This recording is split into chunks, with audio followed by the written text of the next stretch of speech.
السلام عليكم ورحمة الله وبركاته. إن الحمد لله نستعينه ونستغفره ونؤمن به ونتوكل عليه ونعوذ به من شرور أنفسنا ومن سيئات أعمالنا من يهده الله فلا مضل له ومن يضلله فلا هادي له أشهد أن لا إله إلا الله وحده لا شريك له وأشهد أن سيدنا ومولانا وحبيبنا محمدا عبده ورسوله اللهم صل وسلم وبارك على سيدنا محمد وعلى آله وأصحابه والتابعين لهم بإحسان إلى يوم الدين أما بعد فقد قال الله تعالى في كتابه الكريم إن الذين قالوا ربنا الله ثم استقاموا تتنزل عليهم الملائكة ألا تخافوا ولا تحزنوا وأبشروا بالجنة التي كنتم توعدون نحن أولياؤكم في الحياة الدنيا وفي الآخرة ولكم فيها ما تشتهي أنفسكم ولكم فيها ما تدعون نزلا من غفور رحيم ومن أحسن قولا ممن دعا إلى الله وعمل صالحا وقال إنني من المسلمين. Para hadirin yang dimuliakan oleh Allah Subhanahu wa taala.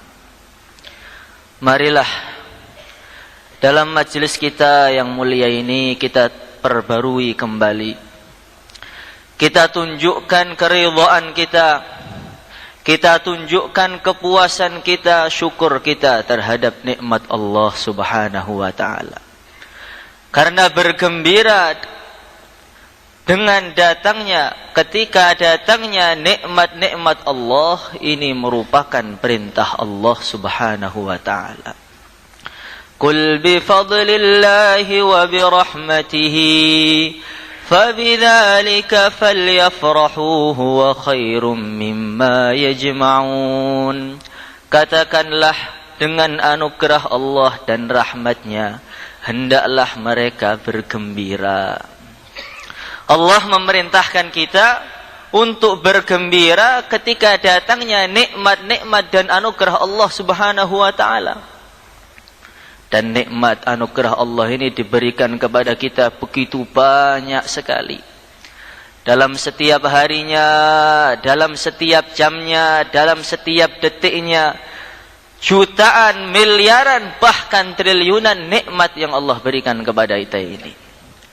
Sampai saking banyaknya nikmat, saking banyaknya anugerah yang Allah berikan kepada kita ini, sampai serasa seakan-akan kita ini tidak pernah diberi nikmat apa-apa. Saking banyaknya nikmat tadi, maka seperti tidak pernah diberi anugerah apa-apa. Padahal setiap detak jantung kita ini adalah nikmat Allah. Aliran darah kita ini adalah nikmat Allah. Kita duduk di sini dengan tenang. Ini bumi tidak gempa. Ini pun nikmat Allah. Anak kita masih bisa dinasehati, tidak teler di pinggir jalan. Itu pun nikmat Allah. Istri-istri kita tidak kabur ke Hong Kong. Ini pun nikmat Allah. Wa in ta'uddu ni'matallahi la tuhsuha. Jika kalian berusaha untuk menghitung-hitung nikmat Allah, tentu dan pasti kalian tidak akan mampu. Kalau menghitung jumlahnya saja, menghitung bilangannya saja kita tidak mampu, bagaimana mungkin kita bisa membayar nikmat-nikmat tersebut? Jumlahnya nikmat berapa kita tidak tahu. Padahal setiap nikmat itu harganya begitu mahal, nilainya begitu tinggi sekali. Dalam satu riwayat diceritakan, nanti di akhirat ada seorang hamba Allah yang umurnya ini 500 tahun, tidak pernah maksiat kepada Allah walaupun hanya sekelip mata. Kehidupan dia diisi perjuangan, diisi zikir, ibadah, puasa, nangis. Tidak ada nafas yang keluar dari diri dia kecuali diisi dengan ketaatan. Maka Allah Subhanahu wa ta'ala berfirman kepada hamba tadi, wahai hambaku yang soleh, wahai hambaku yang baik, silahkan Tuhan masuk surga dengan rahmat dan kasih sayangku. Maka hamba tadi mengatakan, ya Allah, kalau saya boleh usul ya Allah, saya ini ingin masuk surga itu dengan hasil jerih payah ibadah saya, dengan letih saya ketika perjuangan, tangisan saya ketika malam hari, dahaga saya ketika puasa, bukan semata-mata anugerah Engkau ya Allah. Maka dituruti perintahnya oleh Allah Subhanahu wa ta'ala. Puasa dia, ibadah dia, zikir dia, perjuangan dia dijumlahkan, ditambahkan satu persatu. Setelah dijumlah dan dijumlah, ternyata ibadah dia selama 500 tahun ini tidak cukup untuk membayar satu nikmat Allah yang berupa nikmat mata. Maka Allah berfirman, wahai hambaku, ternyata ibadahmu itu enggak cukup untuk membayar nikmat mataku ini. Maka Tuhan silahkan sekarang masuk neraka. Maka hamba tadi berteriak-teriak, ya Allah, kalau memang begitu mahal sekali nikmatmu ya Allah, enggak jadi saya ya Allah.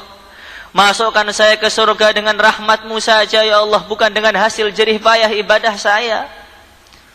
Maka Allah berfirman, ya kamu saya izinkan masuk surga, kamu itu hamba saya yang baik, hamba saya yang soleh, tapi kamu itu hamba yang terlalu banyak usul kamu itu. Hadirin yang dimuliakan oleh Allah Subhanahu wa ta'ala, ini harga satu nikmat, yaitu nikmat mata. Belum nikmat tangan, belum nikmat jantung, belum nikmat mata, belum nikmat-nikmat yang lain. Kalau kita dituntut untuk membayar nikmat-nikmat tersebut, tentu pasti niscaya kita akan binasa. Tetapi Allah Subhanahu wa ta'ala ini Maha Rahman, Maha Rahim. Tidak memerintahkan kita kecuali hanya mensyukuri nikmat-nikmat tersebut. La in syakartum la azidannakum wa la in kafartum inna azabi lasyadid. Kalau kalian mensyukuri nikmat-nikmatku, maka tentu pasti dan pasti akan saya tambah lagi, Maka dulu ada seorang Nabi Allah. Beliau ini berjalan melewati sebuah batu yang sedang menangis. Batu tadi nangis sampai meneteskan air mata. Maka Nabi tadi bertanya, wahai batu, ada gerangan apa? Kenapa engkau menangis? Ada gerangan apa? Apa yang menyebabkan kamu sedih, wahai batu? Kenapa engkau menangis ini? Maka batu tadi mengatakan, ya Nabi Allah, semenjak saya ini mendengar firman Allah, waquduhan nas wal hijarah, bahan bakar api neraka ini terbuat dari manusia dan batu. Semenjak saya mendengar firman Allah ini, saya khawatir, saya takut kalau saya ini dijadikan oleh Allah sebagai bahan bakar api neraka. Hadirin yang dimuliakan oleh Allah Subhanahu wa ta'ala, Maka ringkas cerita, Nabi tadi berdoa, ya Allah, jangan engkau jadikan batu ini sebagai api neraka. Jangan engkau jadikan batu ini sebagai bahan bakar api neraka. Maka Allah pun mengijabahi doanya. Tidak berselang lama, maka Nabi tadi lewat lagi ke tempat yang sama. Batu yang dulu menangis, sekarang menangis lagi. Maka Nabi tadi bertanya, wahai batu, bukankah Allah telah menyelamatkan engkau dari api neraka? Bukankah Allah telah membebaskan engkau dari api neraka? Kenapa engkau sekarang masih nangis lagi, enggak berhenti-henti? Maka Nabi tadi mengatakan, ya Nabi, maka batu tadi mengatakan, ya Nabi Allah, tangisan saya yang dulu tidaklah sama dengan tangisan saya yang sekarang. Dulu saya nangis ini karena saking khawatirnya dimasukkan neraka. Sekarang saya nangis karena saking syukurnya diselamatkan dari api neraka. Dan hati manusia ini ketika tidak diisi dengan syukur, takut, gembira, khawatir, maka hati manusia tadi akan mengeras sehingga akan lebih keras daripada batu. Sehingga nasihat-nasihat agama ini tidak bisa masuk lagi. Dimasukkan di telinga yang kanan, dikeluarkan di telinga yang kiri. Agama akan dipandang sebelah mata. Agama akan dipandang sebagai batu sandungan, merusak, mengganggu bisnisnya. Agama itu hanya menyusahkan saja. Agama itu hanya beban dalam hidupnya. Ini ketika hati tidak diisi dengan syukur, tidak diisi dengan khawatir kepada Allah. Hadirin yang dimuliakan oleh Allah Subhanahu wa taala, maka dulu yang mulia baginda Nabi Muhammad sallallahu alaihi wasallam. Suatu malam beliau ini hendak tidur bersama istri beliau tercinta Sayyidah Aisyah radhiyallahu taala anha. Ketika beliau mulai berbaring bersama istri beliau yang tercinta ini, maka Nabi bersabda, "Dharini ata'abbad li Rabbi." Wahai istriku, izinkan aku untuk menyembah Tuhanku. Izinkan aku untuk menghamba kepada Allah. Izinkan aku untuk beribadah, wahai istriku. Baru mulai tidur, langsung izin. Maka Sayyidah Aisyah radhiyallahu ta'ala anha tadi faham. Beliau memiliki satu jawaban yang begitu luar biasa. Satu jawaban yang menjadi pelajaran bagi wanita-wanita yang ada di muka bumi ini. Dia mengatakan, ya Rasulullah sallallahu alaihi wasallam, sebenarnya saya itu senang sekali engkau itu dekat dengan saya. Engkau tidur bersama saya. Engkau berbincang-bincang, ngobrol dengan saya. Tapi ya Rasulullah sallallahu alaihi wasallam, kegembiraanku, seleraku, kebahagiaanku semua saya korbankan demi kegembiraanmu ya Rasulullah. Maka Nabi pun meninggalkan istrinya, beliau wudu, sholat. Dalam sholatnya, dalam satu riwayat beliau nangis, mengulang-ulang satu ayat. In tu'adzibuhum fa innahum ibaduk, wa in taghfir lahum fa innaka antal azizul hakim. Ya Allah, kalau engkau azab mereka, mereka itu hamba-hambamu juga. Tapi kalau engkau ampuni mereka, engkau itu maha menang dan maha bijaksana. Diulang-ulang ayat tadi. Nangis sampai jenggot beliau ini basah. Terus malam-malam suntuk nangis. Sampai dalam satu riwayat bajunya pun basah kuyup. Maka setelah subuh, Sayyidah Aisyah tadi datang, ya Rasulullah sallallahu alaihi wasallam, bukankah Allah telah mengampuni dosa engkau yang telah lalu, dosa engkau yang akan datang? Dan engkau itu manusia yang tidak akan mungkin berbuat dosa walaupun sedikit pun. Kenapa engkau begitu memaksakan diri dalam ibadah sehingga semalam-malam suntuk nangis, semalam-malam suntuk sholat sampai kakinya bengkak-bengkak? Kenapa ya Rasulullah sallallahu alaihi wasallam? Maka Nabi bersabda, afala akunu abdan syakura. Wahai istriku, apakah tidak sewantasnya, tidak sewajarnya saya menjadi seorang hamba yang bersyukur?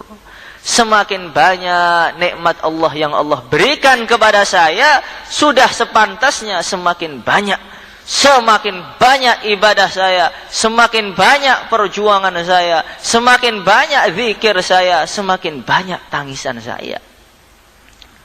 Hadirin yang dimuliakan oleh Allah Subhanahu wa taala. Dan nikmat yang paling besar yang Allah berikan kepada kita ini adalah nikmat iman dan nikmat Islam ini. Ini nikmat yang begitu tinggi. Karena dulu Iblis laknatullah alaih,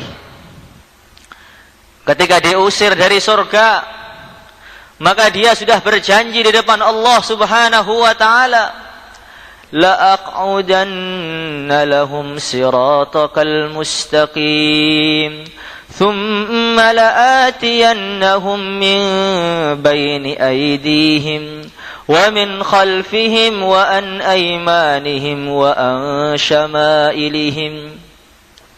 Jadi iblis itu ketika diusir dia mengatakan, ya Allah, nanti anak Adam itu akan saya halangi untuk menjawab jalan yang lurus. Akan saya ganggu mereka dari depan, dari belakang, dari kanan, dari kiri. Maka kita ini butuh hidayah ini bukan dalam setiap hari, bukan dalam setiap jam. Kita ini butuh hidayah dalam setiap detik-detik kita ini. Butuh hidayah dalam setiap gerak-gerik kita ini. Butuh hidayah dalam setiap langkah-langkah kita ini. Setan itu pada awalnya bilang, goda manusia, jangan kamu masuk Islam. Agama Islam itu agama yang penuh aturan. Mulai ujung rambut sampai ujung kuku diatur semuanya itu oleh Islam itu. Subuh sedang ngantuk-ngantuknya, bangun, suruh sholat. Siang di tengah terik yang begitu menyengat, suruh sholat lagi. Sore baru tengah-tengah enak-enaknya kerja, mau selesai baru letih-letihnya, suruh sholat lagi.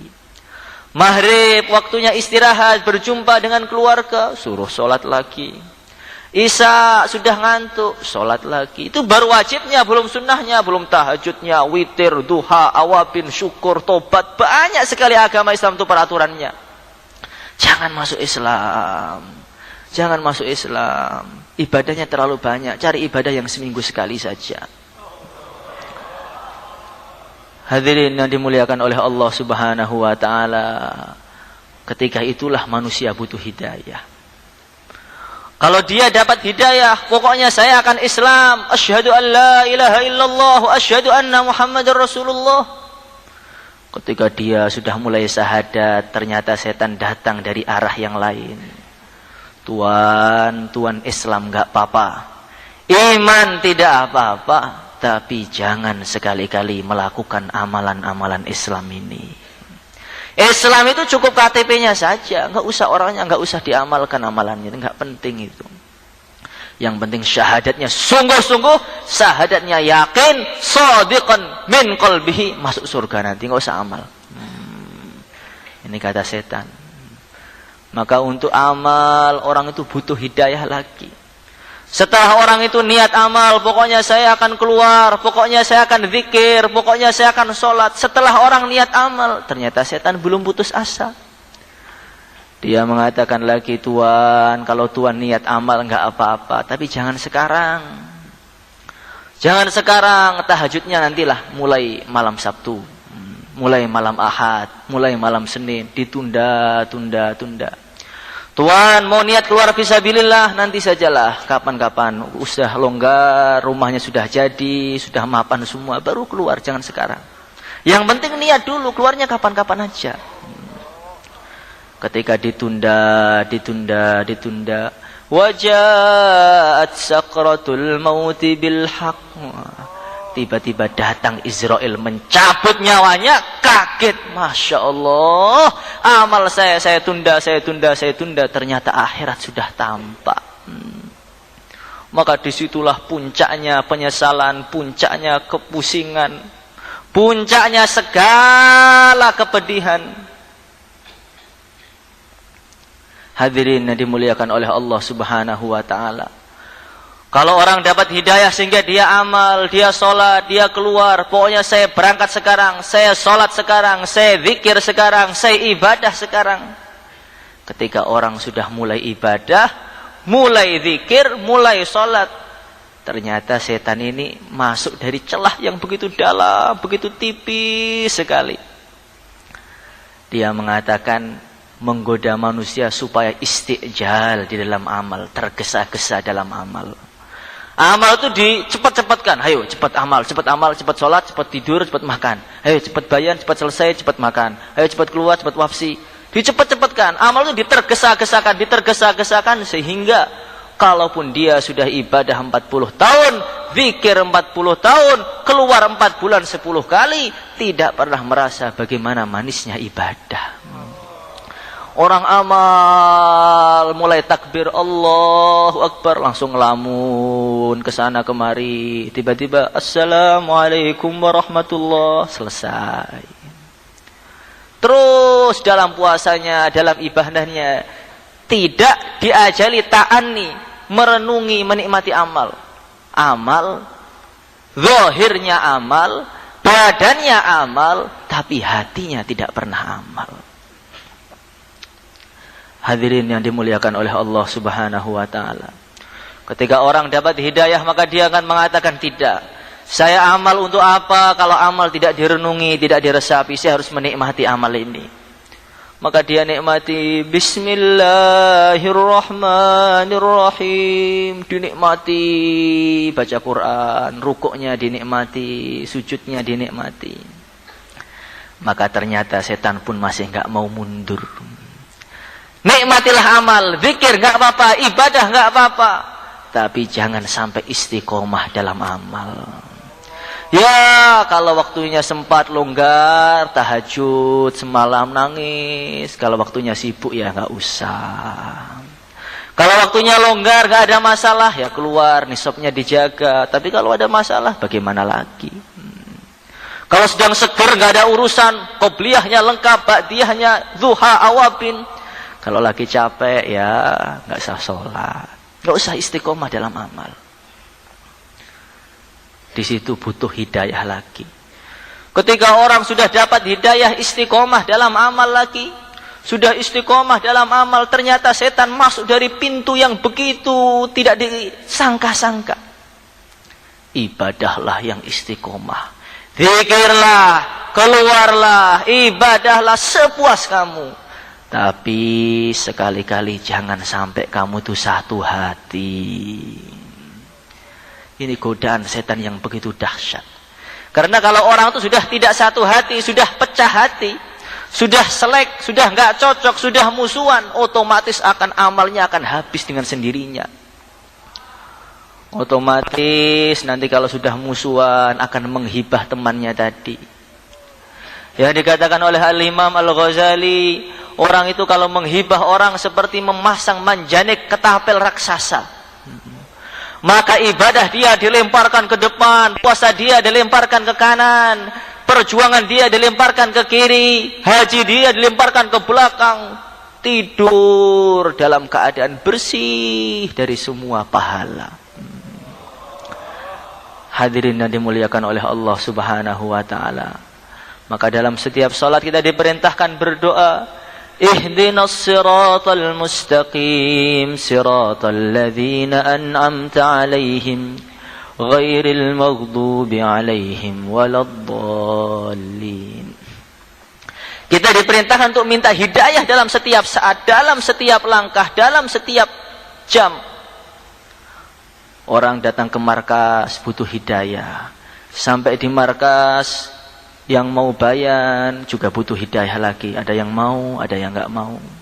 Sampai bayan butuh hidayah lagi. Ada yang melek, ada yang tidur. Nanti setelah taklim akhir butuh hidayah lagi. Ada yang pulang, ada yang bertahan. Ketika taskil nanti butuh hidayah lagi. Ada yang berdiri, ada yang duduk. Terus setiap saat kita ini butuh hidayah. Hidayah untuk itikaf, hidayah untuk melek, hidayah untuk seger, hidayah untuk bangun, semua untuk hidayah. Hadirin yang dimuliakan oleh Allah Subhanahu wa taala, dan hidayah yang paling besar adalah hidayah iman dan nikmat iman Islam ini.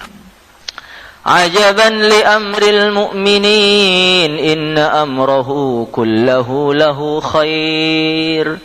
In asabathu sarra sakara fakana khairan lah, wa in asabathu dharra sabara fakana khairan lah.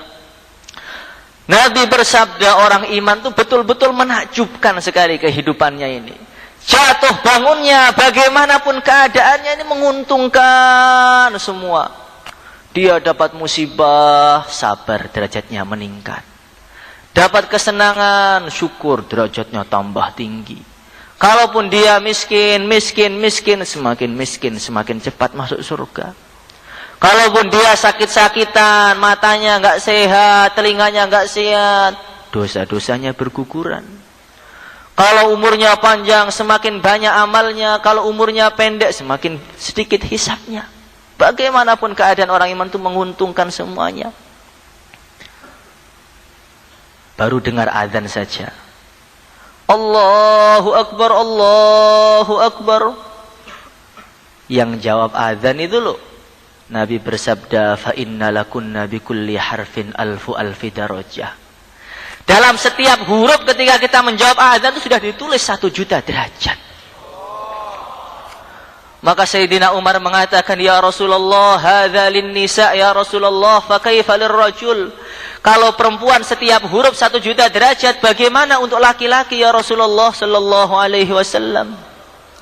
Maka Nabi bersabda, dhifani ya Umar, untuk laki-laki setiap satu hurufnya 2.000.000 derajat. Allahu Akbar, sudah 24 juta lebih.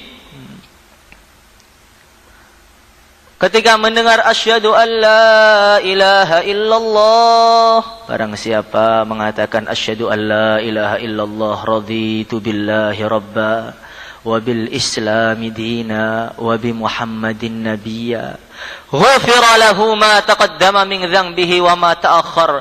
Dosa yang telah lalu, dosa yang akan datang, yang kecil, yang besar, semuanya dihapus oleh Allah Subhanahu wa taala seperti bayi yang baru dilahirkan oleh ibunya. Hanya mengatakan asyhadu an la ilaha illallah, raditu billahi rabba wa bil islami dina wa bi muhammadin nabiyya, itu pun sudah diampuni semua dosanya.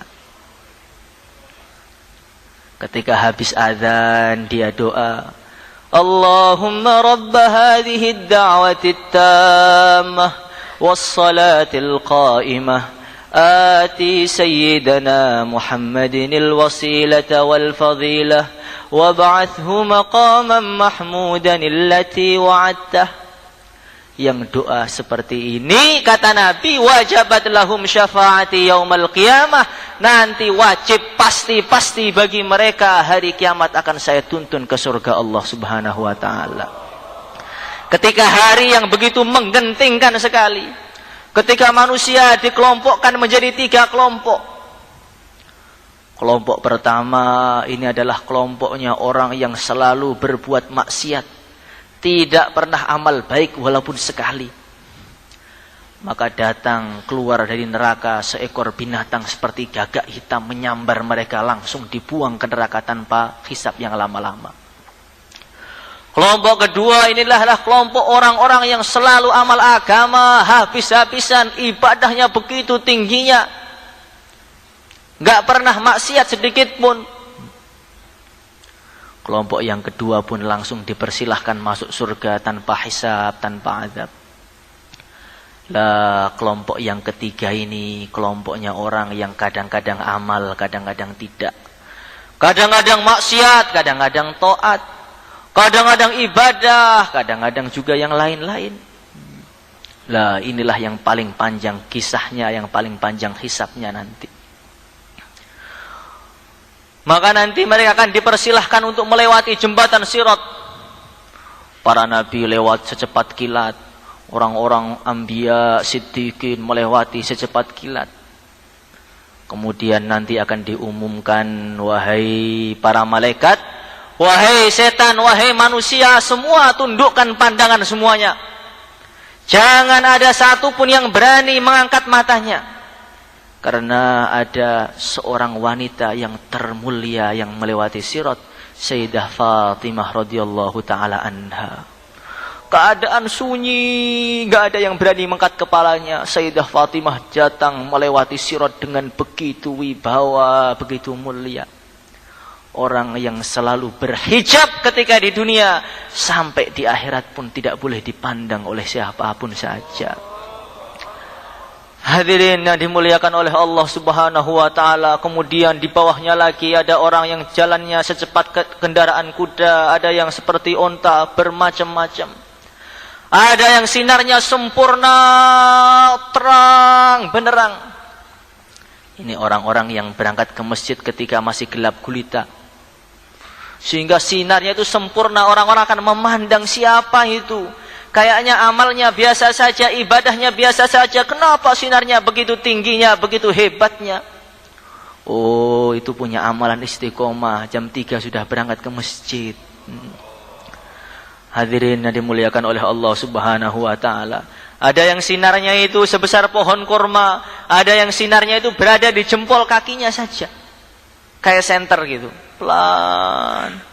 Ada yang senternya itu hidup, kemudian mati, hidup lagi, mati lagi, jalan 2 langkah, berhenti, lama enggak hidup-hidup. Hidup lagi, jalan lagi, berhenti lagi. Ini orang-orang yang ketika bayan melek, tidur, melek, tidur, melek, tidur. Nanti senternya itu hidup mati, hidup mati, hidup mati.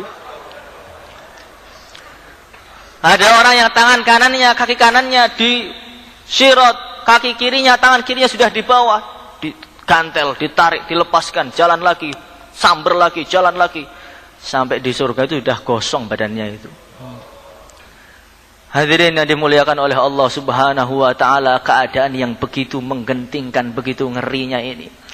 Nabi sudah nunggu di depan pintu surga, mengangkat tangannya, ya Rabbi salim, salim, ya Allah selamatkan umatku, ya Allah selamatkan umatku. Seumpama Nabi tidak doa, ya Rabbi salim, salim, tentu umatnya akan jatuh semua di jembatan sirat ini. Hadirin yang dimuliakan oleh Allah Subhanahu wa taala, dan orang-orang yang istiqomah doa setelah azan, membaca doa setelah azan, nanti ketika hari seperti itu akan dituntun, akan diajak oleh Rasulullah ke surga Firdaus. Wasiqal ladzina ittaqaw rabbahum ilal jannati zumara hatta idza ja'uha wa futihat abwabuha wa qala lahum khazanatuha salamun alaikum tibtum fadkhuluha khalidin. Nanti orang-orang iman itu akan digiring ke surga dengan rombongan masing-masing. Ini rombongan para nabi, ini rombongan para rasul. Ini rombongan para ulama, ini rombongan orang-orang yang istiqomah nisab 3 harinya setiap bulan, disendirikan rombongannya. Ini rombongan orang-orang yang kadang nisab, kadang tidak. Ini rombongan orang yang selalu melek, selalu seger dalam perjuangan. Ini rombongan orang yang ngantuan, agak belakang. Hadirin yang dimuliakan oleh Allah Subhanahu wa taala, mereka datang dengan begitu gembira, begitu ceria. Seakan-akan mereka telah melepaskan seluruh keletihan, melepaskan seluruh ujian-ujian yang begitu banyak, hisab, sirat sudah selesai semuanya. Gembira, mereka jalan di depan pintu surga, ada satu pohon besar. Di bawah pohon tadi ada 2 mata air. Maka tanpa diperintahkan, mereka langsung minum dari mata air tadi. Setelah minum maka tubuhnya ini langsung jadi seger, bugar. Penyakit-penyakit hilang, mahnya, pusingnya hilang semua. Jadi tubuh yang sempurna, sehat walafiat. Yang biasanya ngantuan, gak ngantuan lagi, segar betul. Kemudian mereka mandi dari mata air yang kedua. Setelah mereka mandi, tubuhnya berubah total. Kulitnya menjadi berkilau-kilau. Yang Nabi sabdakan dalam satu riwayat, wajahnya ahli surga bisa dipandang dari jarak 1000 tahun perjalanan. Hadirin yang dimuliakan oleh Allah Subhanahu wa taala, mereka pun masuk ke surga. Mereka pun mendatangi pintu surga. Wa futihat abwabuha.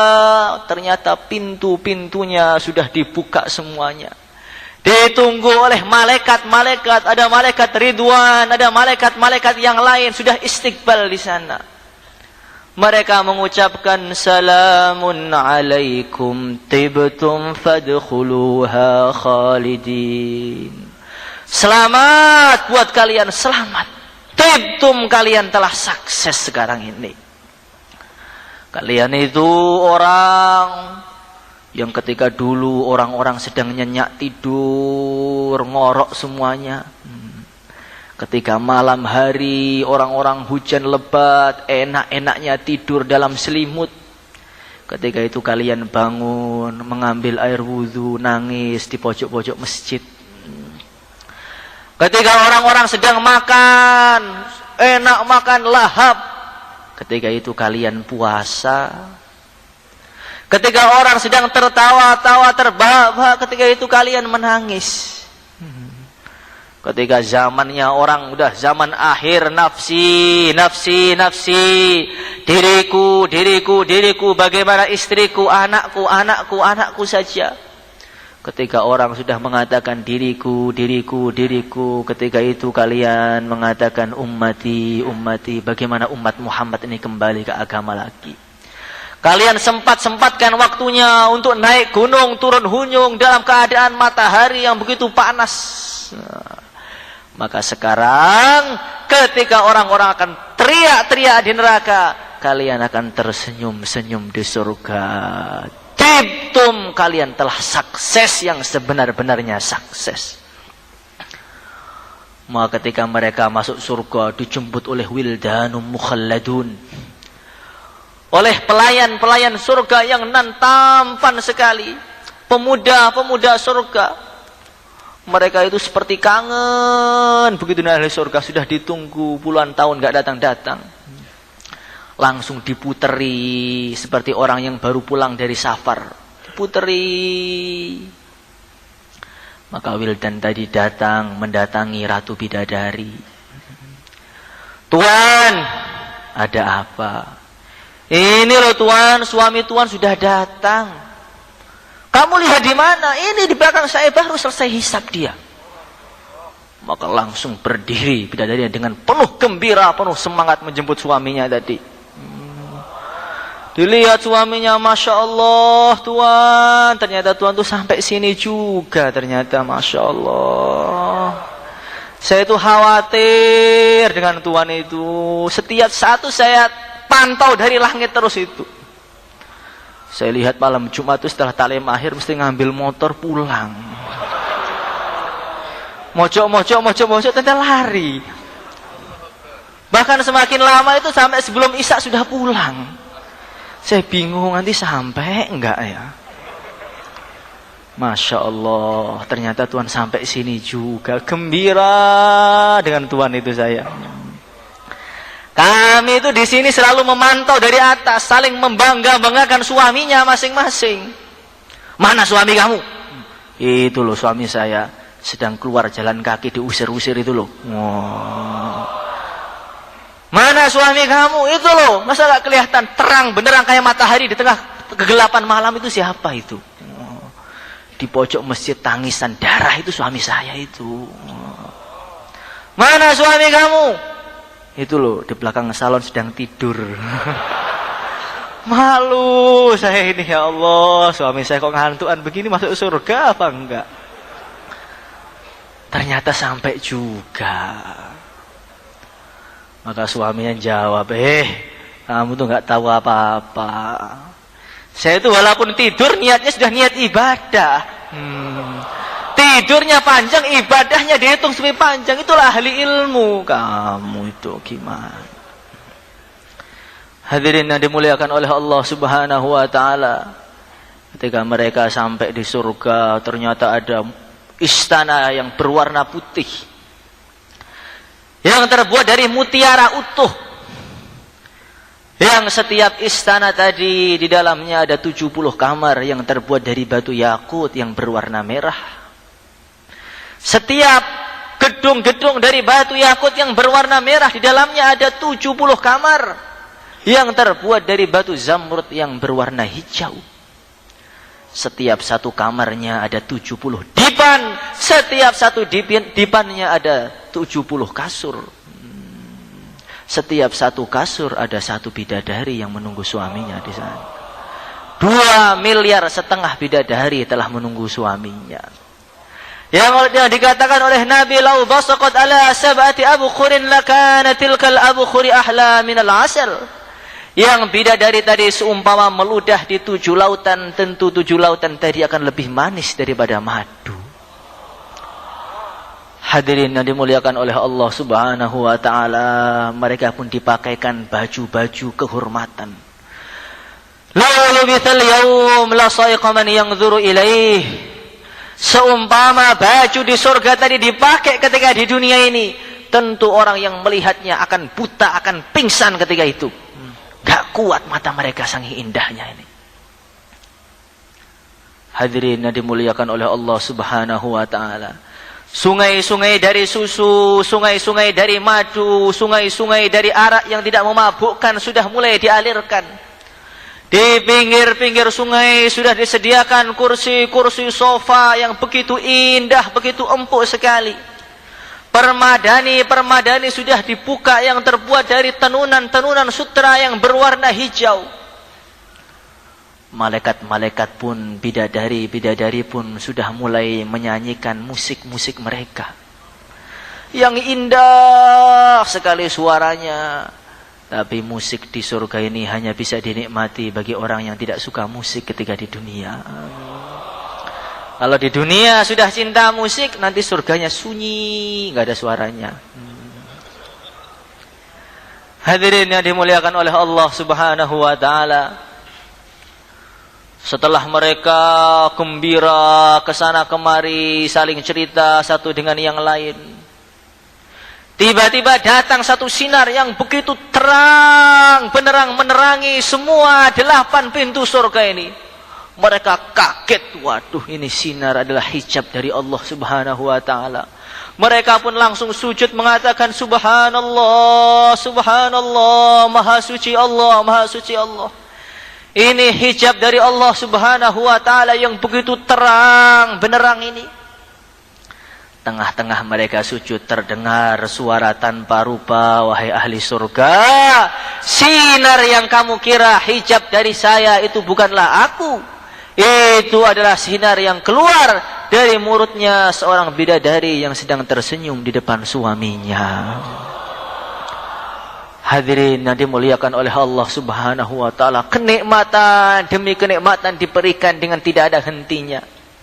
Sampai puncaknya kenikmatan nanti, wujuhu yawma idzin nadhirah ila rabbiha nadhirah. Wa wujuhu yawma idzin basirah. Kenikmatan yang begitu tinggi sekali, orang ahli surga diizinkan langsung untuk melihat zatnya Allah yang bila kaifin wala mithal. Zat yang begitu indah sekali, mereka akan mendengarkan firman Allah langsung tanpa ada terjemah. Ar-Rahman 'allamal Qur'an, khalaqal insana 'allamahul bayan. Saking nikmatnya memandang zat Allah, saking nikmatnya berjumpa dengan Allah ketika itu, sampai seluruh nikmat-nikmat di surga ini lupa semuanya, enggak ada yang ingat satupun. Hadirin yang dimuliakan oleh Allah Subhanahu wa taala, tapi para ulama mengatakan kelazatan orang ketika berjumpa dengan Allah itu bertingkat-tingkat sesuai dengan kegembiraan dia ketika melakukan sholat ketika di dunia. Orang yang sholatnya segar, sholatnya nikmat, dengan begitu bangga, begitu gembira ketika sholat. Dengar azan tuh, Masya Allah, dipanggil Tuhan ini. Dengan begitu gembira, nanti lezatnya pun lain dengan orang yang sholat dengan ngantuk. Hadirin yang dimuliakan oleh Allah Subhanahu wa taala, nikmat-nikmat ini semua disebabkan nikmat iman dan nikmat Islam ini. Maka hadirin mulia Allah Subhanahu wa taala, pada majlis kita ini kita syukuri nikmat iman tadi. Mensyukuri nikmat iman yang paling besar yaitu dengan menggunakan nikmat tadi untuk memperjuangkan agama Allah. Mensyukuri nikmat yaitu menggunakan nikmat tadi untuk memperjuangkan agama Allah. Untuk menggunakan tadi sesuai dengan perintah Allah. Matanya digunakan untuk memandang para ulama, membaca Al-Quran. Kakinya digunakan untuk keluar fisabilillah. Tangannya digunakan untuk membantu orang. Mulutnya digunakan untuk membaca Al-Quran. Ini baru syukur. Maka hadirin mengenai Allah Subhanahu wa taala, untuk menunjukkan bukti syukur kita ini, kita berdiri keluar 4 bulan 40 hari. Kalau memang kita tadi betul-betul syukur, berdiri itu enggak pakai mikir. Maka yang siap keluar 4 bulan 40 hari, sisa masa tambah masa, silahkan berdiri.